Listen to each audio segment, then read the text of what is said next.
Pyramid One Radio.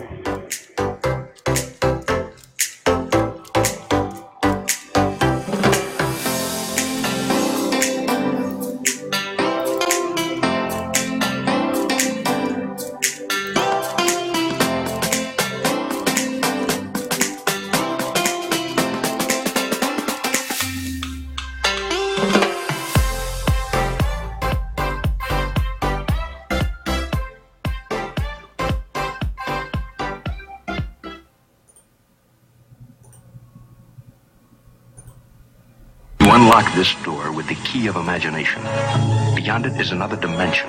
Bob Charles. Oh yeah, you got the Bob Charles show. You're moving into a land of both shadow and substance, of things and ideas. You've just crossed over into Bob Charles. The secret of the technology used in the crystal skulls has still not been unraveled.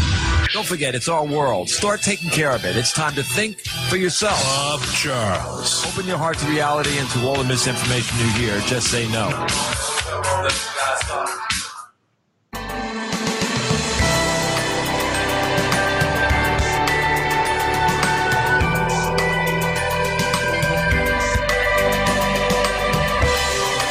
This is a Pyramid One International Network presentation.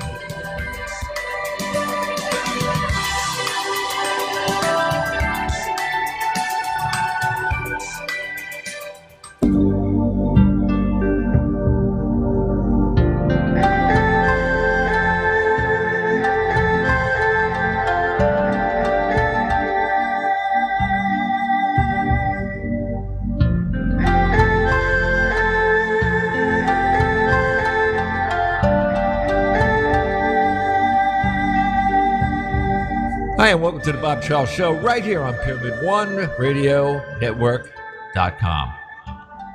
Around the world. Let me tell you about the guests coming up this morning right here.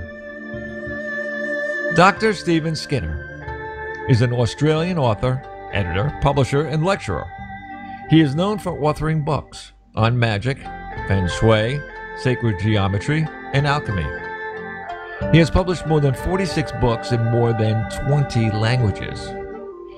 Stephen Skinner began his career as a geography lecturer and magazine publisher, but his long-term interests have always been Western magic and feng shui. During the 1970s, he was the driving force behind Askin Publishers, producing a number of classical magical works by Cornelius, Agrippa, Paracelsus, Austin Osman Spare, and others. During the 1970s, he co-wrote many books with Francis King, including the still very popular Techniques of High Magic. Also with Francis King, he wrote Nostradamus. His interest in prophecy stimulated by this book, he went on to write the best-selling Millennium Prophecies. Stephen is credited with bringing the art of feng shui to the West, and in 1976 he wrote the Living Earth Manual of Feng Shui, which was the first English book on feng shui anywhere right here on the 20th century. Tonight, we'll be talking about his new book, Splendor Solis, the world's most famous alchemical manuscript hardcover. The book will be released next week on March 19th, 2019. The magnificent edition of the Splendor Solis for all those interested in alchemy, magic, and mysterious manuscripts. Popular attributed to the legendary figure Solomon Trismosan. The Splendor Solis, or Splendor of the Sun, is the most beautiful alchemical manuscript ever made, with 22 fabulous illustrations. And I'm talking, these pictures are adequate to no, I mean, it blew me out of the water when I saw the pictures. They are rich in allegorical and mystical symbolism. The paintings are given a fitting showcase in this new Watkins edition, which accompanies them with Jocelyn's Godwin's excellent contemporary translation of the original 16th century German text, as well as interpretation from alchemical experts. Stephen lives now in Singapore. That is where you're hearing him from in this broadcast. Stephen is the first Westerner to be awarded the title of Grand Master of Feng Shui by the International Feng Shui Association. It is my honor and our honor to introduce to you and to the world Dr. Stephen Skinner. There you go, Doctor. Hi, Bob. Thanks for inviting me on. Oh, yeah, you can definitely. You got an audience. Great. Unbelievable. You know, seriously, Singapore. I mean, is it that you live there all the time? Is this Yeah, I live there all the time. My interest in feng shui is what brought me here initially, because it's a Chinese country and a lot of the original material is here. But what kept me here was a fabulous summer all year round, terrific selection of food, and I finished up marrying my wife here. So 3 good reasons for staying here. Wow, that's awesome. That is really, really awesome. And what you said about the weather and that too. That's why we're in Florida. You know, I am. You know, every day in that I say to myself, "Thank God we moved from New York to here." But no tropical storms. The weather No, here is good you as know, well. actually, you know, it was funny because we had a hurricane when we lived in South Carolina. Then we moved from South Carolina to here. 3 days after we moved into this building, we had Hurricane Irma came right over our head. Wow. So I mean, it was you know, people that were living, they're not living, but you know, working and everything else around us said, "Hey, we're staying away from you." Yeah, terrific sense of timing there. Oh, it was unbelievable. When we actually moved from the New York area and that down here. And the first time that we moved down here, and that month later, Sandy, that hurricane hit the New Jersey area. We lived about a stone throw from the ocean. So I mean, you know, all those houses were wiped out. So they were gone. Then we moved to South Carolina and we got Michael. So that was just a big blow. That was about the size of it, and a lot of water and flooding and everything else. But then we came down here and then we had Irma. So I said, nothing else can happen, you know, unless I move to Cuba. I keep going south. Well, but by comparison, the monsoon here is genteel. Exactly. It was a mess. I mean, you've seen this stuff. I mean, you see this things on news and everything else. Now we got killed. Yeah. But, you know, in Feng Shui, it has a lot to do with the way you aim yourself to the energies and the sun. Well, it's about orientating yourself in a way that's most beneficial for you. Facing the right direction when you're working, facing the right direction when you're sleeping, and which room in the house you use for various things, and so on. But it's quite complicated and it's quite technical. And the reason why I got involved is, as I started off, as you said, as a geography lecturer. Mm-hmm. So I had a pretty materialistic turn of mind. And I met up with one of the feng shui masters in Hong Kong in 1976, I think. And after he'd explained what he did, and I saw the changes that he made for his clients, and I realized that, you know, he's onto something. And so that's where I got interested. You know, I've had other people that talked about it, not on the shows, and that before, and, you know, throughout our years. And it's something that well, here, I don't know whether it applies now to us or not. I mean, it's a sense of being, I believe. Correct? Yeah, it could be. In America, it seems to be tied in a lot with interior decorating and so forth, but the Chinese over here take it as a sort of luck engineering. They consider that luck is not the chance of winning the lottery.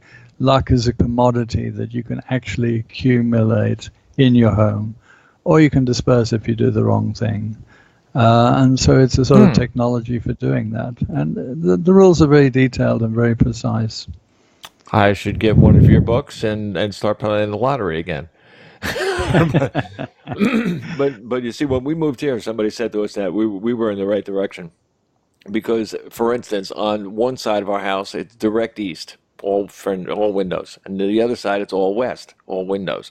The front part is facing the north, and the bedroom is facing the south. So whether that's good or bad, it's right. I mean, it couldn't be any more square than it is. I mean, it's directly in every direction.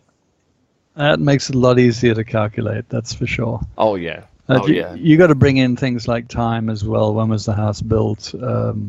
Your dates of birth, and then you mash the lot together and come up with the right moves to improve your luck generally. Yeah, it's not like somebody's going to move their couch net to the other side because they can see the TV better. I mean, I've heard it, believe me.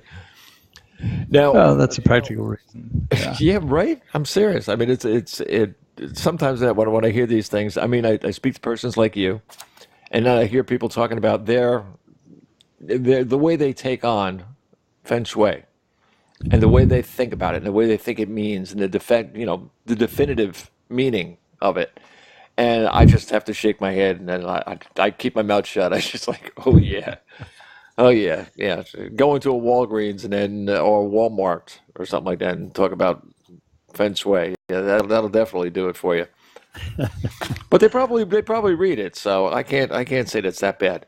Now, on the 19th of this month, you're coming out with your new book, of which I have a copy, and I've gone through the book, and I'm amazed, really. I mean, this is actually a copy of an original writing of this. Yeah, this is an original manuscript which was painted on parchment in 1582. And when I first saw it in what was then the British Museum, and I opened the rather stiff pages very gingerly, and I was absolutely amazed that the colors were completely brilliant from 400 years back. Wow. The gold was actually gold leaf. And the amount of work put into this manuscript is incredible. So I figured that, whoever did it was very serious about alchemy. And you're also interested in the alchemy, but you're also into the magic.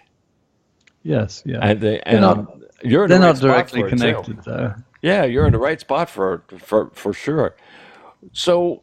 All right, there's a couple of things that you were going on, or that actually that I've been reading, and I've been going over these two at the same time. It says, what does alchemists hope to achieve, or what is alchemy supposed to do? A lot of people don't understand the word. True. Alchemy is about transmutation, changing one thing into another. But before we get on with that, let me just take you back a little bit. Mm-hmm. The early alchemists knew the miners who worked in the mines. And in the mines, these guys saw on the walls of the mine that they were cutting, they saw, say, copper sulfide, and then they saw real metallic copper, and they saw other compounds. And they figured that they could take the sulfide, they could take the other compounds, they could heat them up, and it would make copper metal. And that's something that is an industrial process that's done all over the world today. Smelting. So they made the logical and very sensible thought that one of these changes into the other one, probably in the mines. So they figured nature takes an awfully long time to turn copper sulfide into copper.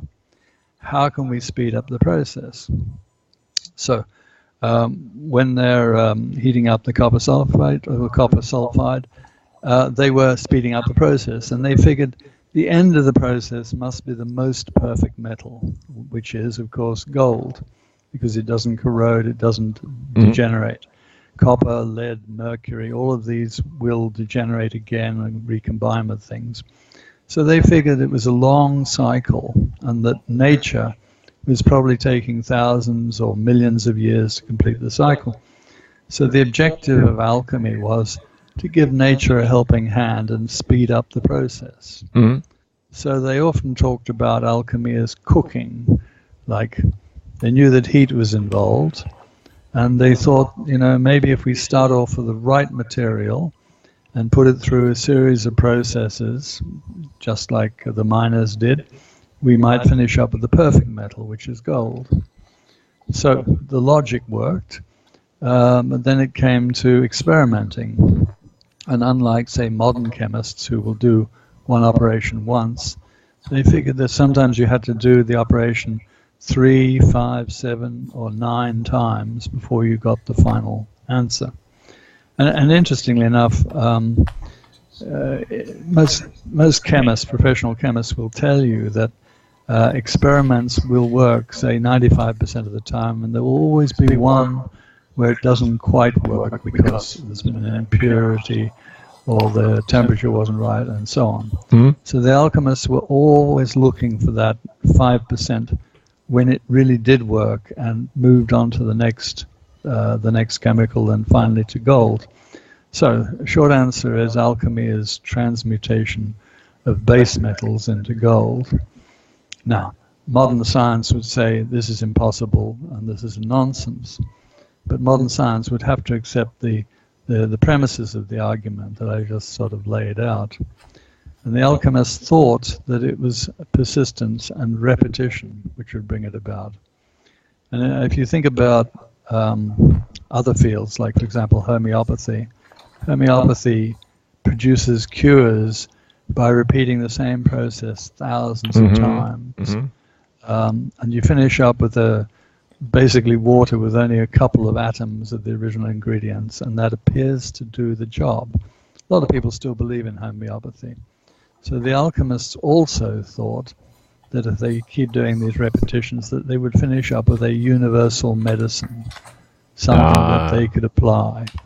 Now, universal medicine, in theory, if you had something which increased your immune system enormously, that would be a universal medicine.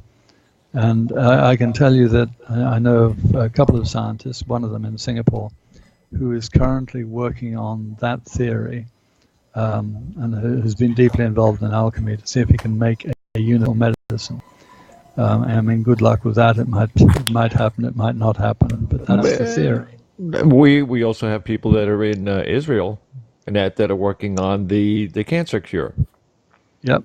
You take the cancer cure, you take it. Yeah, take it for 2 weeks. Was it 2 weeks or 4 weeks? I believe it is, and the cancer's gone.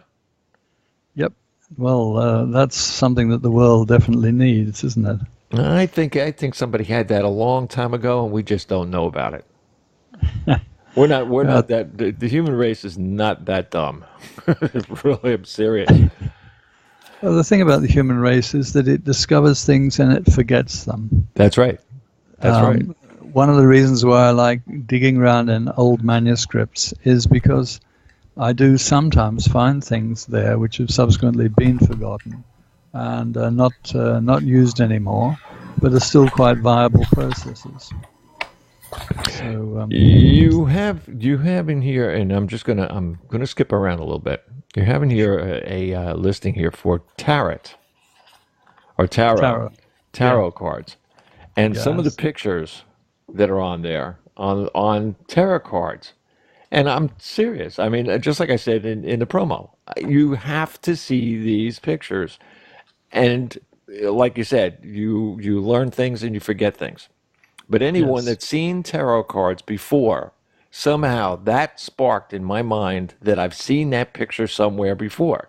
So here I am going through the book, page by page, and I speed read. So I'm going through and I see tarot, and I go, oh, there it is. I'm not that crazy. But, I'm looking at these things and I'm saying, hey, these are things that all tie into each other. In a sense. You said it before, in a sense, because you have tarot cards. The pictures were there. The pictures are also relative to other things. universal ideas in universal images tend to tie up. Hey, really, we're pretty smart guys. The whole world, I mean. I'll accept that compliment. Definitely, I'm serious. I mean, you're brilliant, but I mean, after reading that book, you're brilliant. You can take that from me. I mean, if I had to fight myself to go through this, so I think the guy who painted the manuscript in the first place, he's the guy that's brilliant. Oh, it's true. Too. Some people thought it was Solomon Trismosin. Other people disagree with that. But Trismosin was the guy who taught Paracelsus. Now, I don't know whether Paracelsus rings any bell with you, but he is effectively the sort of granddaddy of homeopathy. So I just thought I'd tie that little bit in. Well, there you go. There's the tie-in. And he came up with, he was the first person who started using minerals in medicines. Before that, it was all herbal, or they would use leeches to drain your blood, or unpleasant things like that. They still do. They still do, I know. They still do. Leeches have come back into fashion, haven't they? Yep. Because there's something in leech pit that they can't duplicate with chemicals. Nope. So that alone says that people were doing stuff 1,000 years ago, which is still useful now. Here's a question. I'm going to throw a crazy one at you. If you had the choice, say you were sick for some reason, yep. God forbid, but say that happened, would you go for old medicine or new medicine? Well, I have that opportunity here because there is Chinese medical practitioners here who are just as high-tech as Western medical practitioners. The local hospital has both departments. And for some things, I would definitely go for Chinese medicine.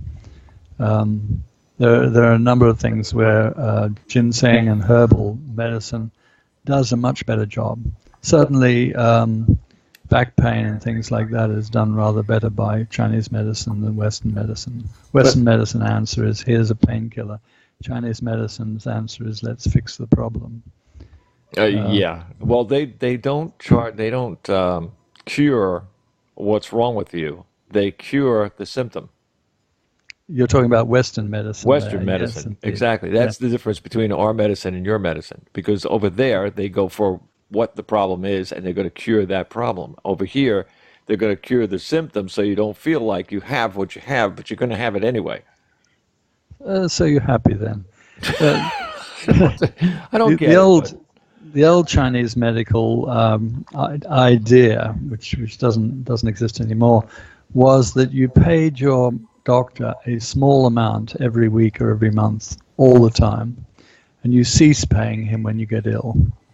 So he's motivated to get you well again. It's your insurance. Because you represent his income. Now they don't do it like that anymore. They just give you an invoice and you pay with a credit card. But I've seen some pretty amazing Chinese doctors. They will just take your wrist and take several different pulses and tell you what you came in to see them about, which I'm sort of impressed by. So, although I don't have access to really ancient medicine, I do have access to Chinese medicine here and a couple of other branches of medicine. So, it's a real choice here rather than a hypothetical one. And that's absolutely true. Now, this book, why is this book such an important alchemical text? Okay, so just from the modern perspective, these pictures, one or two of these pictures have occurred in almost every modern simple book on alchemy because they are so beautiful. But this book is important because it puts all 22 of them together and has reproduced them rather well. On top of that, it contains the first proper translation done by Jocelyn Godwin, who's a great scholar, from the old High German. There was another translation produced in the early 20th century, which just waffled on about various things, and it was more like a rough summary. But Jocelyn has done a precise translation, so that's there. And then some of the background on where it came from, where the ideas came from, have been summarized by Raphael Prinker, who's a Polish friend of mine, who in fact suggested that he came in on this book with me. And then there's a commentary also by Georgiana Hedison. So what you get is you get three different angles. I am talking primarily about alchemy as a physical art. Raphael is talking about the history. Jocelyn has done the translation. So you've got the whole package here, also at a pretty reasonable price, which has not been available before at all. So it's the first time. No. Even though the manuscript is almost 400 years old. Yeah, that's why I told it's already been on my emails and everything, and that you got to get, everybody has to get a copy of this. I mean, if you like the old ways, and you like the old beliefs, and you like the old ways that people looked at things, which are way different than we do. We're so 3D, it's absolutely ridiculous. These guys made 7D before they, they look through things. They don't look at things. And they don't take it for they what look at the symbolism. They look at what the meaning is underneath the picture. Exactly. Now, when was the manuscript painted? Right, 1582. Whoa. Which is, just to put it in perspective, Queen Elizabeth I was on the throne, and Dr.John D was acting as her advisor in mathematics, etc., and traveling around Europe. And D is significant because at some stage you're going to ask me, did anybody ever provingly do a transmutation into gold? Yeah, I would say that was coming. That was coming, for sure. Well, perhaps I've jumped ahead, but so it's significant that D, or rather D's colleague, Edward Kelly, came up with some pretty good transmutations. Kelly, in fact, became very rich on the basis of his knowledge of alchemy. So he was flourishing around about the time this manuscript was painted. Wow. Now, a little bit more on that about the book. So one of the things that you have on here is commentary on the text and the plates of Splendor Solis. Yep. They were the plates that made the pictures? Yeah, the plates is a modern publishing term, but each one was a parchment, piece of parchment with this painted on it and bound together as a book. So what it shows actually is four sequences, looking at the alchemical transmutation in four different ways.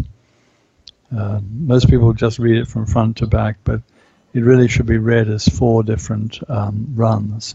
So the first group of pictures or plates shows the theory behind alchemy, the idea of it being a natural thing. So one of the plates actually shows two miners digging away in a mountain, showing that the raw material for this alchemy comes from the mines. As I explained, the theory came from what the miners found. But the raw material also comes. And there were various other ideas as to what the raw material might be, including some crazy ones. One guy came up with the idea that the raw material had to be eggs, because an egg is mentioned in this manuscript somewhere. And so he presumably bought and opened and boiled thousands of eggs. Whoa. But that's a piece of madness. But the more serious alchemists work probably from a mineral base. Well, I would say in one way or the other, and that the egg is also, when they're making medicine, for instance, real medicines today, a lot of times that they'll use an egg. Really? Some of them are actually used. Yeah, some of them are actually used as the white of the egg or something in the white. I don't know, but I've heard that before. I mean, I've had a couple of pharmaceutical people on here, and that I tend to want to dig into them a little further at times. Yeah, I'm not a nasty guy, but hey, tell me what's up. Well, a lot of pharmaceutical remedies come from nature. Yes. For example, the most universally used remedy is aspirin, I think. Mhm. And that comes from boiling up willow bark originally. It's an old herbal remedy for headaches. Yeah. And they got onto it, synthesized it, and there you go. It's one of the reasons why people decry the destruction of jungle plants in, say, the Amazon, because there's so many that we haven't looked at, and maybe they possibly hold remedies that we don't know about yet. The pharma companies got a lot of work ahead of them. Think of it this way. How did we get to where we are? How did humankind get to where it is? It had to get there somehow. It had to eat something. Something had to cure it somewhere way back, millions of years ago. Otherwise, we wouldn't be here. Now, and how do we continue? Sorry for interrupting you. Exactly. We continue because the knowledge is passed down. Right. And it's passed down in writing. Otherwise, every generation will forget what it knows, or maybe 2 generations later, grandma will forget to tell it to the grandkids. But if it's put into writing, into parchments, into digital files, then it survives. One of the things I'm always amazed at is I can read parchments written on goatskin 1,000 years ago, but I can't read files that I recorded in 1980 on a computer and a software system which is now defunct. So, ironically, parchment survives longer than digital records. It's very, very true. Very, very true. Well, let me give you another thing that you're talking about: transformation or changing things from one thing to another. A lot of things now in modern medicine, and we see it. You don't see it over there. Thank God you're over there. But every night when we turn on our television at night, you see one drug commercial after the next. It's the newest thing. It's you're going to change your life and all this kind of stuff. And I mean, see, I would be like you. I mean, I have to sit in front of the TV screen and have to laugh my butt off because I'm looking at this and I'm saying, you idiots. These guys are changing one thing to another. They're taking one formula, one compound, and usually they're very artificial, not just natural like they should be. But they'll take one and they'll say, well, that one didn't quite sell. They go from a marketing standpoint. So instead of having that continue, we'll change the name on it and change the compound by just a couple of %. And it'll be something else. And they keep doing it and doing it and doing it. And I mean, when this radio station started 8 years ago, and that we were actually doing things like that, we did a couple of shows where we had people come in and actually talk about drugs, what made them, why they're here, what they can do for you, and the changes that went through, as in alchemists. And we kept going and going and going until we got to the point where their pants were down, because it was like, this is what I'm doing. I'm marketing this to make more money. I don't care whether you're cured or not, but it's got a great name. Yeah, the marketing department is definitely supreme these days in whatever field you're working in. Exactly. So now you take this book and you go back to when these people were actually doing what you said. They take the copper and they make the copper into the next, and it turns into tin and whatever it turns into, and down the line. They are doing the exact same thing as our people are doing today, just differently. Yeah, very differently, but yes, you got a point there. See what I mean? It's like we're recycled. I don't know how many times, over and over again. And if you read this book, you can see the original, where it came from. Yep. Yeah. Instead of listening to your radio and your TV and everything else, sit in a corner, curl up, and put your head around this thing, because it is awesome. It really, really is. It's good reading.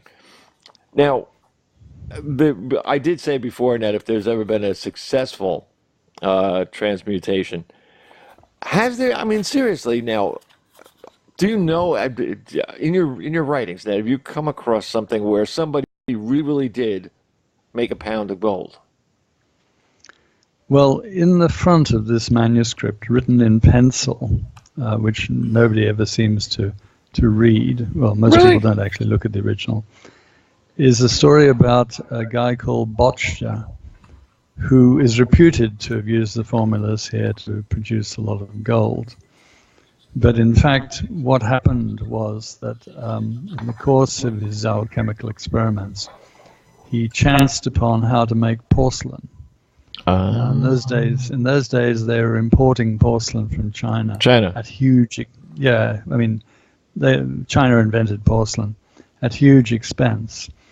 Porcelain is not like ordinary clay. It's made with the addition of animal bone or a few other things that are commercial secret.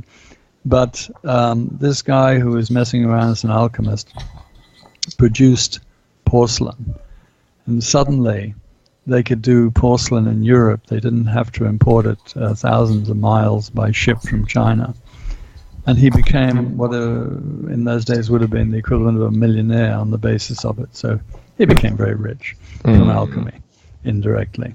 But that's not the question you're asking. The question you're asking is, did anybody do the metal? Did anyone actually really do it? Yes. Now, I've got to come back to John Dee and Edward Kelly. Now, John Dee was messing around with magic as well, but leave that aside. You can embellish on that one. I love that one.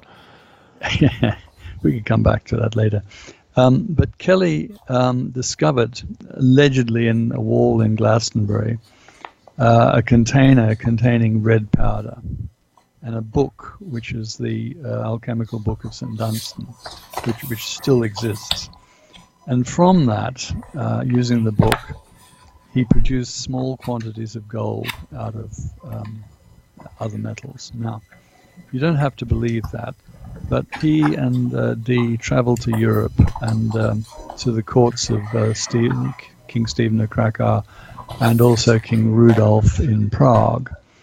And Rudolf was mad keen on alchemy and put Kelly to a lot of tests. Finally, Kelly was producing gold using this red powder. To the satisfaction of Rudolf. Now, okay, Rudolf might have been hoodwinked, I don't know. Kelly finished up very rich and was knighted for his services to the Bohemian crown. Yeah.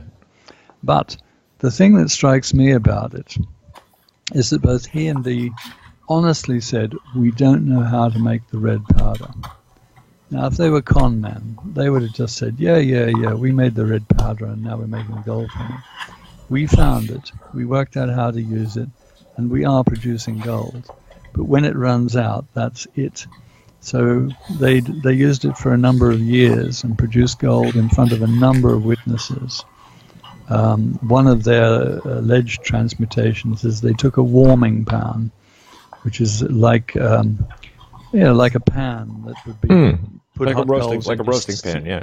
Stick it in the bed instead of a hot water bottle, and you bring it out. Right. And they transmuted the corner of the warming pan, and they left it attached to the copper, and then sent it to Elizabeth I as evidence that they'd succeeded in transmutation. Whether that's still somewhere locked away or not, I don't know. But that sounded pretty interesting to me. However, you don't have to believe this, but anyway, those are the records. And I spent a lot of time reading these diaries in his original, really terrible handwriting, and producing an edition of them for publication. So I've read most of the background around it as well. But anyway, that's one example. There have been other examples, but what you need to do is you need to do it in front of, well, I don't think even doing it in front of scientists is going to help, because even scientists can be conned. But I like the theory, and I like the anecdote that he became very rich from doing this. I mean, today, right now. Now, we know that there's powers in this world going on behind our backs that we'll never know about. But is there somebody actually working on these type of theories? Yes, there was until relatively recently. When I lived in London, I met a guy who I promised him I wouldn't tell his name. He just called himself Lapidus.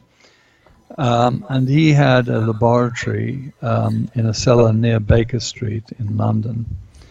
And in that, he'd equipped it with a completely modern chemical setup. And what he said to me was the old alchemists failed many times because their glass retorts broke or their assistants fell asleep, and so the temperature fluctuated. He solved that. He was using Pyrex, and he had electric warmers with exactly thermostatic thing which would keep the temperature at the same level. Now, one of the big clues in alchemy is the sequence of colors as you transmute one thing into the other. So you go from black to white to citron to red, and then after that you make the philosopher's stone, which will do the transmutation. Now, you might think that people would just come up with those colors, but in fact, he showed me in his laboratory that he could produce that sequence, starting with the material in a flask, and it followed through from black to white to citron to red. Very sadly, he didn't complete the next stage before he passed on. But your question was, is anybody still doing it? Yeah, or yes. Still attempting to do it.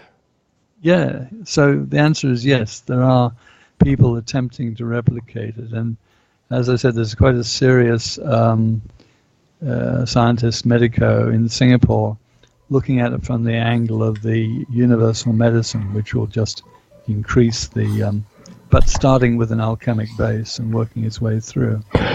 So, who knows? It's very, very funny that you had said that, because I was thinking the difference between someone trying to make gold or someone trying to cure cancer. Which one's going to beat which one? We probably make if you cured cancer, I'm sure you'd make a lot more gold. Something like that, right? Okay. Physical. We were just talking about physical alchemy today. But, I mean, do you know of anybody over here in the United States that feel the same way you do about alchemy? Because I knew I've been two through people, but yeah, I've been through a lot of people that were talking about it, because I like to bring these things up because people need to know. That's what this is. People have to see these videos. They have to learn. That's the only way we're going to get back to where we started. You know, where we were logical and we were thinking and we were learning. And this is the things that I'm trying to bring people in that, so that they're hungry for knowledge. Well, one of the things that is moving ahead in the States and in Europe is research into monoatomic gold, which has all sorts of very strange properties. I don't really know anything more about it than that. But some of the steps and procedures are rather similar to alchemical procedures. I know there are some that are producing diamonds, artificial diamonds. That's probably easier, as diamonds are just carbon.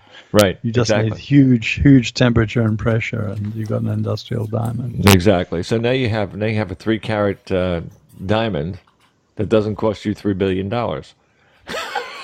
So that's okay. That would be okay. No problem with that.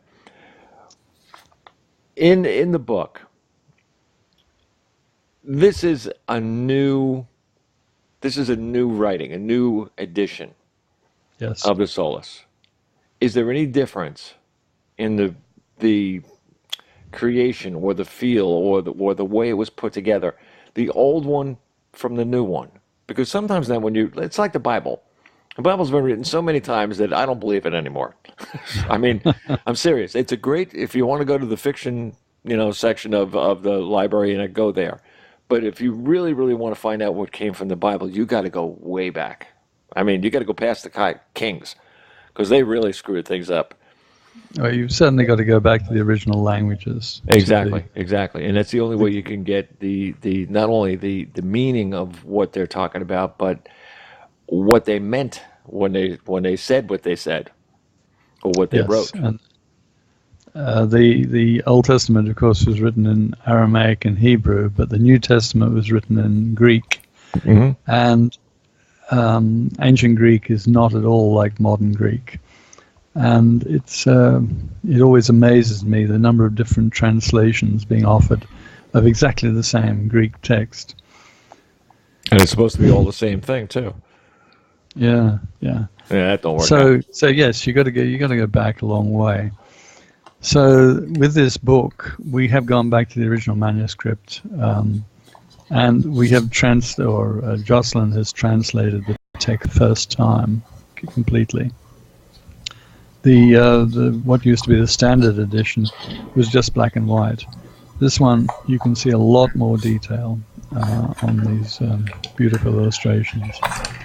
In fact, in some ways, it's almost surreal.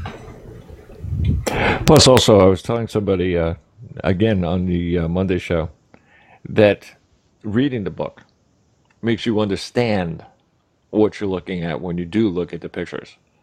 I happen to be a little backwards, and I'll apologize to the world net for that. I look at the pictures first. And doesn't everybody? Oh yeah, well, I look at the picture and I get my own thoughts and my own feeling in my mind, and then I go and read about it and I go, oh, is that what he meant? We all do that. I mean, I'm sorry, we're strange animals, but I mean that's just something that I'm logical. You know what I mean? I go to the source and work backwards. Well, that's what the original artist wanted. He wanted you to look at the pictures and absorb the symbolism before going to read my commentary or Raphael's commentary or something like that. So you definitely the right way around. Do you have people that come up when they look at this? I'm sure there's other copies of this out that people have already refed back to you and had some of their feelings. Mm-hmm. Some people got different impressions on some of the works. Well, yeah, I mean, one of the different impressions is the one that the psychologist Carl Jung popularized in the middle of the 20th century. He said that these are all psychological archetypes, and he backwardly projected psychological ideas onto these images. Now, I don't think you can do that, because I don't think the original alchemists thought in terms of id or libido or whatever else. They thought in terms of what they might do to change the metal, what they might do to change the chemistry, what they might come out with. So yeah, there are lots of other interpretations, but until fairly recently the predominant interpretation was psychological. So what I mean by things like that is, and I think you can see this in it from your end, these are cards that, well, like tarot cards, these spark your mind to think out of the box.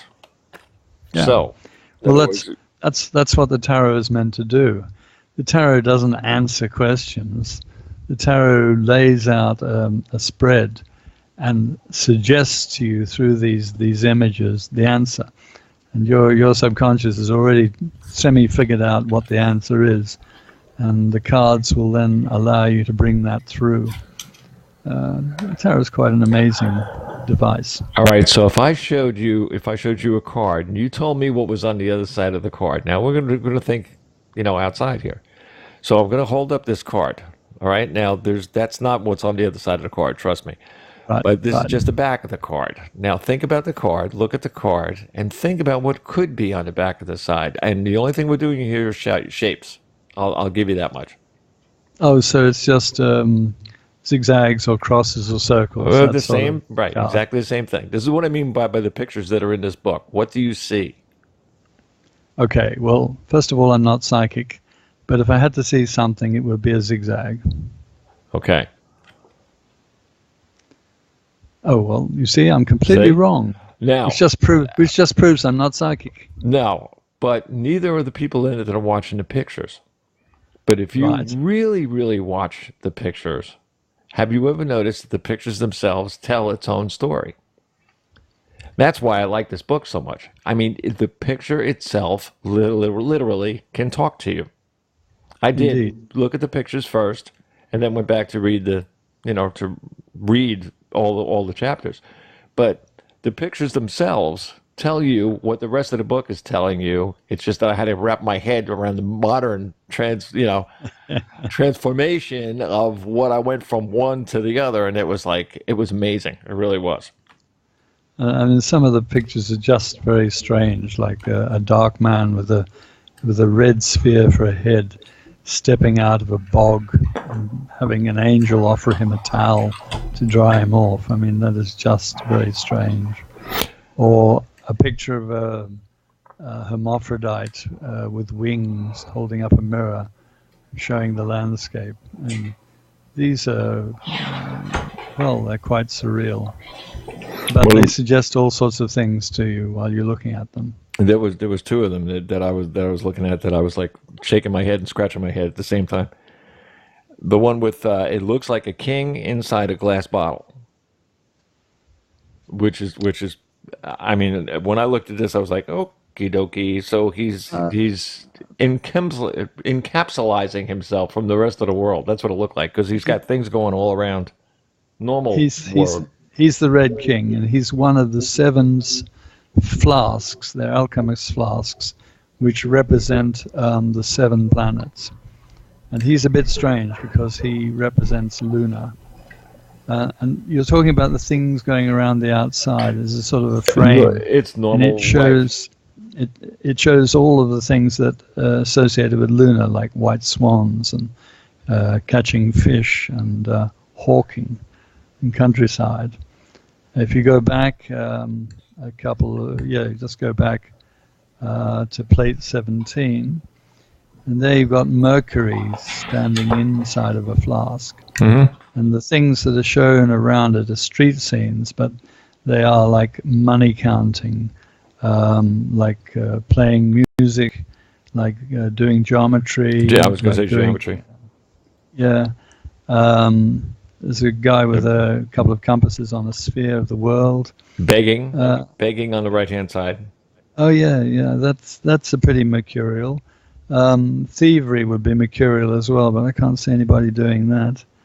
And then there are sort of medieval street scenes leading off into the distance. If you go back one page again to page 16, you've got a peacock for Venus, and they're all the Venusian things like beautiful music, love, feasting, drinking. God knows what some of these people are doing. Dancing, and riding off into the distance. And over the top, you've got an image of Venus herself in a chariot, and her chariot is being pulled by 2 birds. And Cupid is sitting on the front of the chariot, firing his arrows off. That's very Venusian.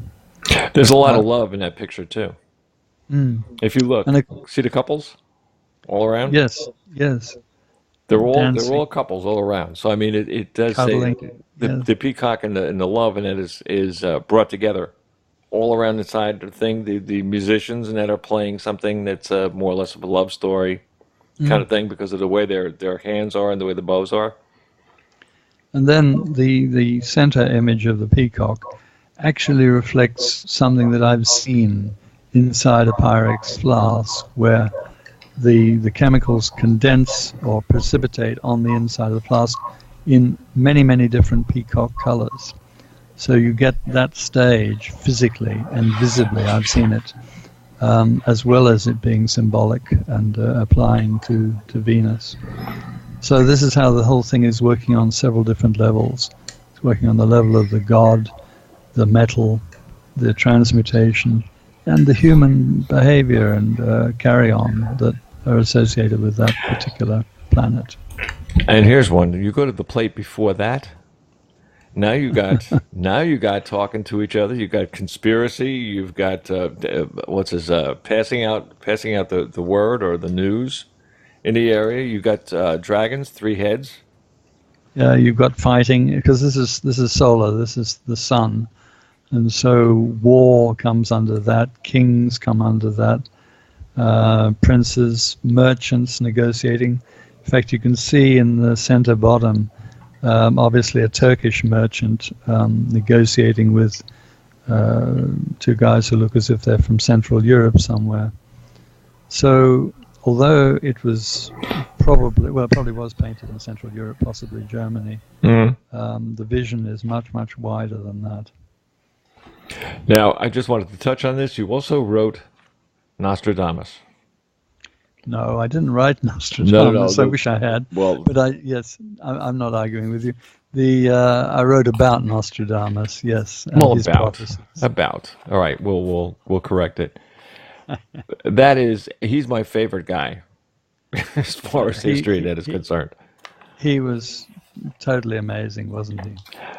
The quatrains, you can go through as many times. I mean, really, it took me about 2 or 3 years to figure him out. I mean, I read everything that everybody wrote on the guy, and his quatrains. Sometimes, if you read them, they mean one thing to you. Here we go, transformation again. If you read them, they mean one thing to you, and then if you understand them, they mean something else. And some of his predictions were remarkably accurate, particularly ones relating to the French king at that time. But and because they're quatrains, they're poetry as well.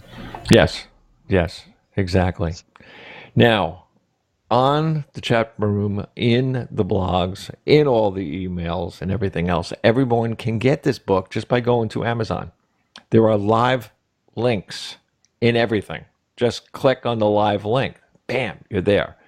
Some of your other works that were out, everybody has to really get into them. I mean, most of them you can open up and you can look into the book and see what's in the book.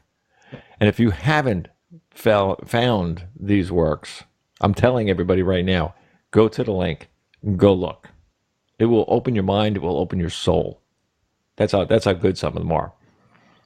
And at another time, but we got to talk about some of the older books. But right now, on the 19th of this month, you can get this book, Splendor Solis. It is a manuscript that will blow your mind, totally blow your mind when you read it. In fact, I found myself going over it again because maybe I didn't catch something or I didn't understand something. So you read it again, but you can't just read the little piece that you don't understand. You got to read the whole thing all over again. But it was fun. I mean, I loved every minute of it. Now, where your website? How do we get in touch with you? Well, my website is just skinner.com. And you can contact me through that, and that gives you some idea of some of the other books that I've written as well. Amazon actually has a page for me with a whole range of the books that I've that sell through Amazon, and Watkins Publishers also has a web page. There you go. Amazon is pretty good for getting these things. Yeah. Well, as I said, it's there. Let me see, www.sskinner or Skinner. It's on everything.com. So go in there and then read all about Stephen. I mean, he's a man that definitely knows what he's talking about for sure. Stephen, thank you very much for being on the show. Stay right where you are. We're gonna let you out of here with some music. Thanks. And while we do that and things, as I said, at another time, we definitely have to have you back because I want to talk about some of the older books. The magic part, that was something that I was very, very, very fascinated with. So we have to talk about it another time. Great. I'd like to invite everyone to go to the landing page. In about 24 hours, you can see a copy of this video and listen to everything we just talked about. And you can also get a copy of, yes, you can get a copy of the book. Dr. Stephen Skinner, thank you very much for being on the show.